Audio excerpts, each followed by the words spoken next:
Hello friends, welcome to grow with CB. तो आप सभी का स्वागत है आपके अपने चैनल ग्रो विद सीबी पर। आज की वीडियो में हम करने वाले हैं 11 जनवरी 2023 को पूछे गए ईवीएस सेक्शन के कुछ मोस्ट इम्पोर्टेंट क्वेश्चंस जो कि ईवीएस की एनसीईआरटी से अलग थे। ठीक है। और कल मैंने एक शिफ्ट करवाई थी, आपको 10 जनवरी 2023 के क्वेश्चन करवाए थे ईवीएस में। ठीक है।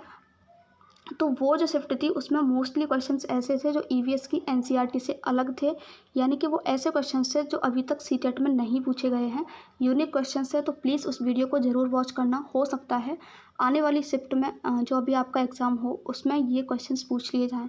ठीक है। और आज की शिफ्ट में भी कुछ ऐसे क्वेश्चन पूछे गए थे 11 जनवरी को ईवीएस में, जो कि ईवीएस की जो एनसीईआरटी होती है उससे अलग थे। ठीक है। और देखिए ये हमारी पीवाईक्यूज़ की सीरीज़ है, तो इसमें जो 12 आज जो क्लास नंबर है, क्लास नंबर 12 है। इससे पहले 11 क्लासेस अपलोड हो चुकी हैं। जो 10 क्लासेस हैं उसमें मैंने आपको सारे प्रीवियस ईयर अच्छे से करवाए हैं। और जो कल की 11 क्लास थी उसमें मैंने आपको 10 जनवरी का 2023 का जो अभी एग्ज़ाम हुआ है वो वाले क्वेश्चंस करवाए थे ईवीएस के, क्योंकि वो जो क्वेश्चंस थे वो डिफरेंट थे। अभी तक जो है एक भी क्वेश्चन उसमें से रिपीट नहीं हुआ है। हो सकता है आगे आने वाले जो शिफ्ट है उसमें रिपीट हो जाए, इसीलिए वो मैंने आपको करवाया था। और इसमें भी मैं आपको कुछ ऐसे ही क्वेश्चंस करवाने वाली हूँ। तो स्टार्ट करते हैं क्वेश्चंस को। तो पहला क्वेश्चन है हमारा, फर्मेंटेशन इज कन्वर्जन ऑफ, यानी कि फर्मेंटेशन को बोलते हैं खमीरीकरण, एक परिवर्तन की प्रक्रिया है। तो खमीरीकरण कौन से परिवर्तन की प्रक्रिया है? तो इसका जो करेक्ट आंसर है वो है option number A, sugar into alcohol, यानी कि शर्करा को अल्कोहल में बदलने की जो प्रक्रिया होती है उसको हम कहते हैं खमीरीकरण। तो आई होप कि ये क्वेश्चन आपको समझ में आ गया होगा। नेक्स्ट क्वेश्चन देखिए, इसमें मैं आपको थोड़ा सा एक्सप्लेन और कर देती हूँ। देखिए, खमीरीकरण शर्करा को अल्कोहल में बदलने की क्रिया है। इसमें क्या होता है, जो शर्करा के अणु होते हैं उसको यीस्ट और जीवाणु जैसे कुछ रोगाणुओं की मदद से एथिल अल्कोहल और कार्बन डाइऑक्साइड में परिवर्तित किया जाता है। अल्कोहल किण्वन या खमीरीकरण कहलाता है। यह एक कैसी प्रोसेस है? तो ये एक अवायवीय प्रोसेस है। अवायवीय का मतलब होता है जिसमें ऑक्सीजन उपस्थित ना हो, उसको हम कहते हैं अवायवीय प्रोसेस। ठीक है। नेक्स्ट क्वेश्चन देख लेते हैं। नेक्स्ट क्वेश्चन क्या है? तो देखिए नेक्स्ट क्वेश्चन है हमारा डायरेक्शन से रिलेटेड, और इस टाइप के जो क्वेश्चन हैं मैं 11 वीडियोस इससे रिलेटेड ईवीएस से अपलोड कर चुकी हूँ, और ये क्वेश्चन मैंने आपको लगभग हर वीडियो में करवाया है।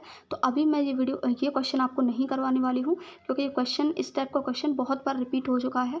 पूरा मेथड मैंने आपको बताया कि आपको ऐसा क्वेश्चन अगर एग्जाम में आ जाए तो कितने ईजी तरीके से आप इस क्वेश्चन को सॉल्व कर सकते हैं। ये देखने में बड़े होते हैं लेकिन बहुत ईजी होते हैं।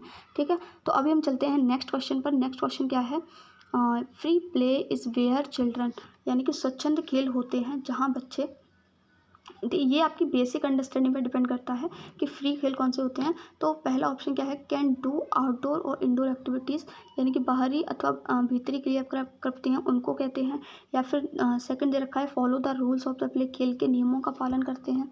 ठीक है। और देखिए और ऑप्शंस क्या दे रखे हैं, और थर्ड में दे रखा है, वयस्कों द्वारा सलाह लेने पर लिंग विशिष्ट खेल खेलते हैं। या फिर लास्ट है, विशिष्ट क्रियाकलाप आयोजित करते हैं। तो देखिए इसका सबसे अप्रोप्रिएट और अच्छा जो आंसर है वो है ऑप्शन नंबर ए, स्वच्छंद खेल। यहाँ पर बच्चे फ्री हैं, उनके जो है किसी भी प्रकार का नियंत्रण नहीं है, किसी भी प्रकार के जेंडर बायसनेस उनके साथ नहीं हो रही है। बच्चे फ्री हैं बाहरी और भीतरी क्रियाकलाप करने के लिए। तो ऑप्शन नंबर ए जो है बिल्कुल सही हो जाएगा।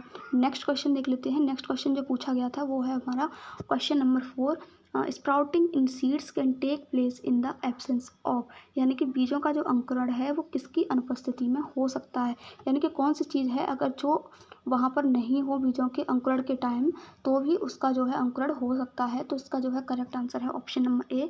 देखिए बीजों का जो अंकुरण है उसको सनलाइट की ज़रूरत नहीं होती है, वो उसकी अनुपस्थिति में भी क्या कर सकता है, उसका अंकुरण हो सकता है। नेक्स्ट क्वेश्चन देख लेते हैं। नेक्स्ट क्वेश्चन क्या कह रहा है? तो देखिए ये क्वेश्चन मैं आपको नहीं करवाने वाली हूँ, क्योंकि इस टाइप का क्वेश्चन भी मैं आपको कई बार रिपीट करवा चुकी हूँ। औसत चाल निकलवा रहा है, बहुत बेसिक तरीके से मैंने क्वेश्चन आपको समझाया हुआ है। कुछ नहीं करना है, औसत चाल बराबर दूरी बट्टे समय फॉर्मूला लगाना है। दूरी कितनी दी हुई है? 1877 किलोमीटर। ठीक है। बस टाइम काउंट करना है और उसमें भाग देना है, आंसर आ जाएगा। देखिए आपने देखिए अभी तक वो 11 वीडियोस नहीं देखी हैं, तो मैं आपसे कहूँगी please must watch those video, अगर आप ईवीएस में अच्छा स्कोर करना चाहते हैं। एक भी क्वेश्चन आपको ऐसा नहीं मिलेगा जो कि अलग से मिले। ठीक है। मैं आपको आज सिर्फ वही क्वेश्चन बता रही हूँ जो कि अलग क्वेश्चंस आए हुए थे जिनको आप नहीं कर पाओगे। देखिए ये क्वेश्चंस तो मैं हर एक शिफ्ट में बता ही चुकी हूँ, तो आप जो है इस क्वेश्चन को तो आराम से कर ही लोगे। नेक्स्ट क्वेश्चन देख लेते हैं। इन क्वेश्चंस को आप अपने होमवर्क के लिए रखना और सॉल्व करके ज़रूर देखना आप इन क्वेश्चंस को कर पा रहे हो या नहीं।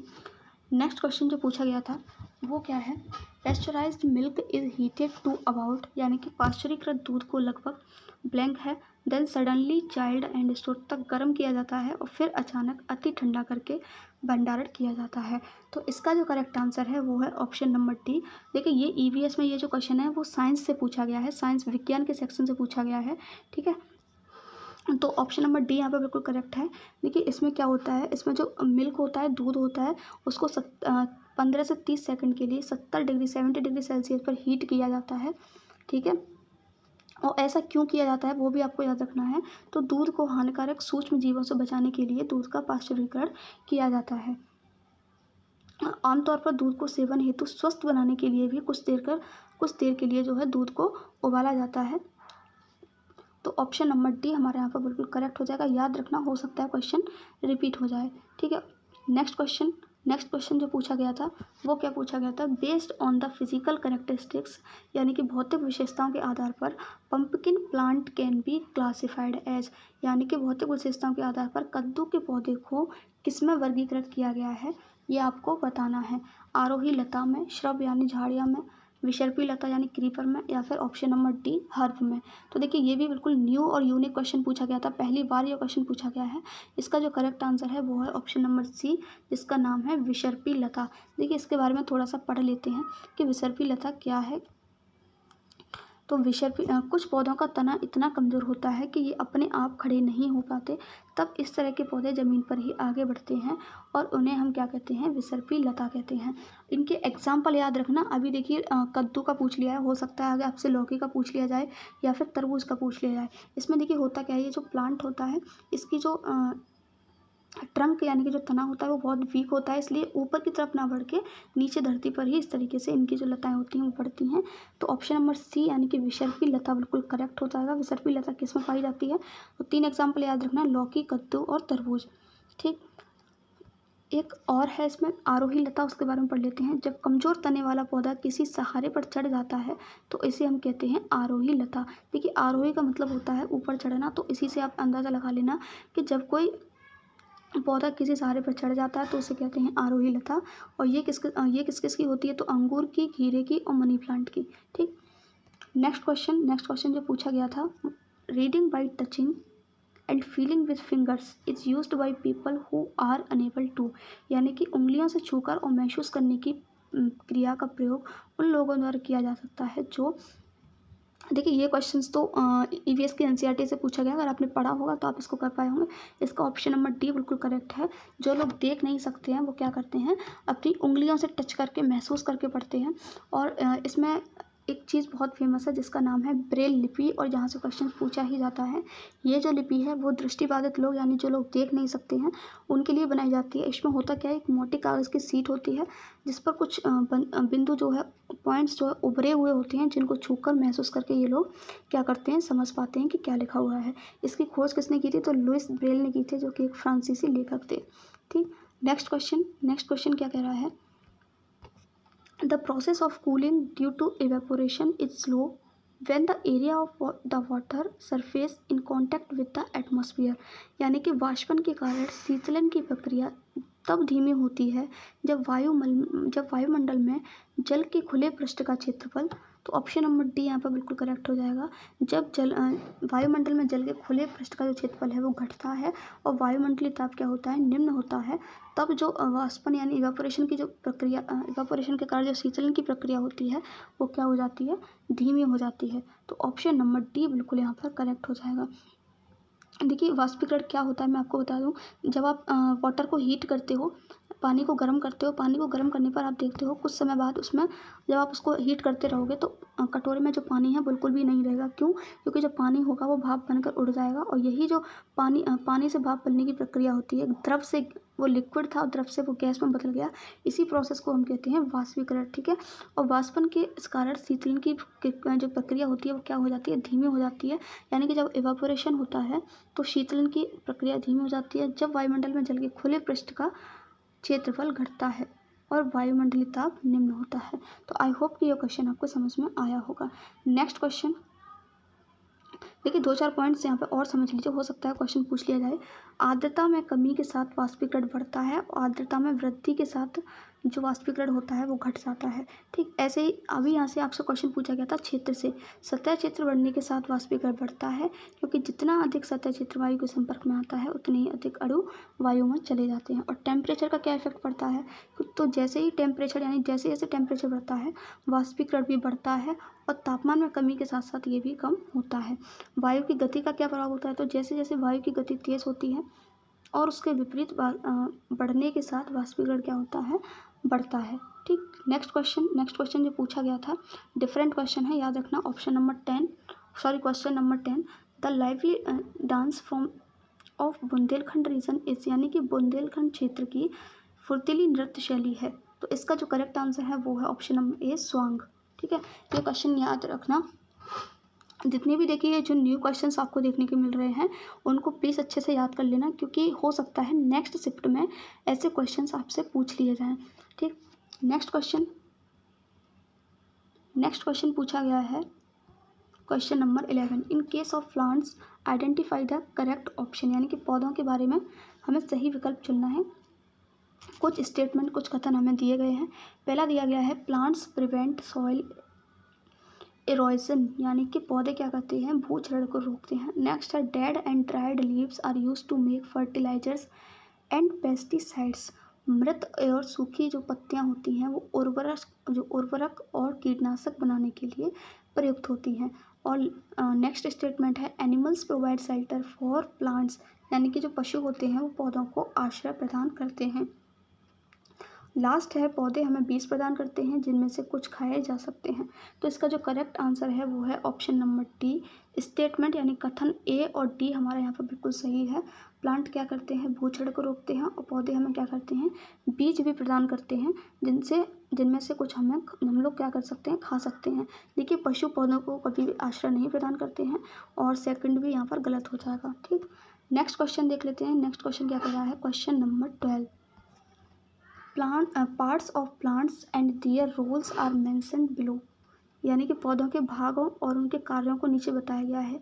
The most appropriate statement is, सबसे उपयुक्त कथन हमको बताना है। Roots connect the plant to the leaves, यानी कि जड़ें पौधों को क्या करती हैं, पत्तों से जोड़ती हैं। दूसरा लिखा हुआ है फ्रूट्स हेल्प इन पोलिनेशन, यानी कि फल परागण में सहायता करते हैं। थर्ड है आपका flowers are the reproductive parts of the plant, यानी फूल पौधे के प्रजनन अंग होते हैं। और लास्ट है आपका leaves support the upper part of the plant, यानी कि जो पत्तियां होती हैं पौधे के ऊपरी भाग जो होता है उसको सहारा देती हैं। तो क्वेश्चन में क्या दे रखा है पहले ये देख लेते हैं। तो हमें सही स्टेटमेंट इसमें से जो है सिलेक्ट करना है, तो ऑप्शन नंबर सी हमारा यहाँ पर बिल्कुल करेक्ट हो जाएगा। उपयुक्त कथन पूछा था तो ऑप्शन नंबर सी सही है। जो फूल होते हैं वो जो फ्लावर्स होते हैं वही क्या होते हैं, रिप्रोडक्टिव पार्ट होते हैं प्लांट के। ठीक, नेक्स्ट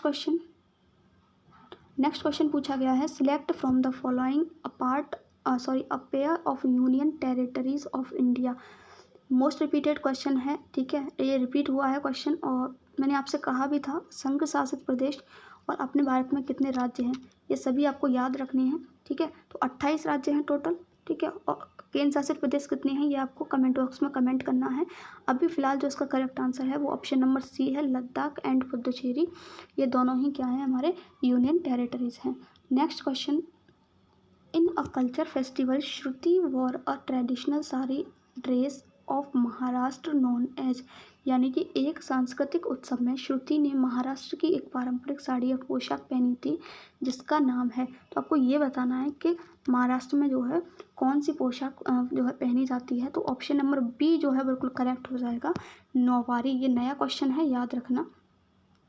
और देखिए कलमकारी जो है, कलमकारी चित्रकारी कहाँ पर है, कहाँ पर होती है, तो ये होती है आंध्र प्रदेश राज्य में। ठीक है, नेक्स्ट क्वेश्चन है हमारा क्वेश्चन नंबर 15, एज पर the prohibition of child marriage act 2006 minimum age for marriage in India is, यानी कि बाल विवाह निषेध अधिनियम 2006 के अनुसार भारत में विवाह की न्यूनतम आयु क्या है। तो लड़कों के लिए 18 वर्ष और लड़कियों के लिए 18 वर्ष, पहला ऑप्शन। दूसरा दे रखा है लड़कियों के लिए 18 और लड़कों के लिए 21। ठीक है, सी दे रखा है आपका लड़कों के लिए 21, लड़कियों के लिए 21 और लास्ट है आपका लड़कियों के लिए 21 और लड़कों के लिए 25। तो इसका जो ऑप्शन नंबर बी है ना वो बिल्कुल करेक्ट है। लड़कियों के लिए इसकी आयु दी हुई है 18 वर्ष और लड़कों की होनी चाहिए 21 वर्ष, यानी इससे पहले आप जो है ना तो लड़के की शादी कर सकते हो ना ही लड़कियों की शादी कर सकते हो।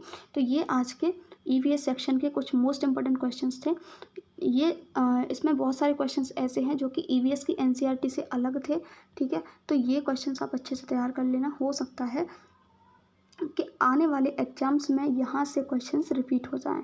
वीडियो अच्छी लगी हो तो वीडियो को लाइक ज़रूर कर देना। Thank you so much for watching this video. मिलते हैं न्यू वीडियो में न्यू टॉपिक के साथ। Till then have a nice day.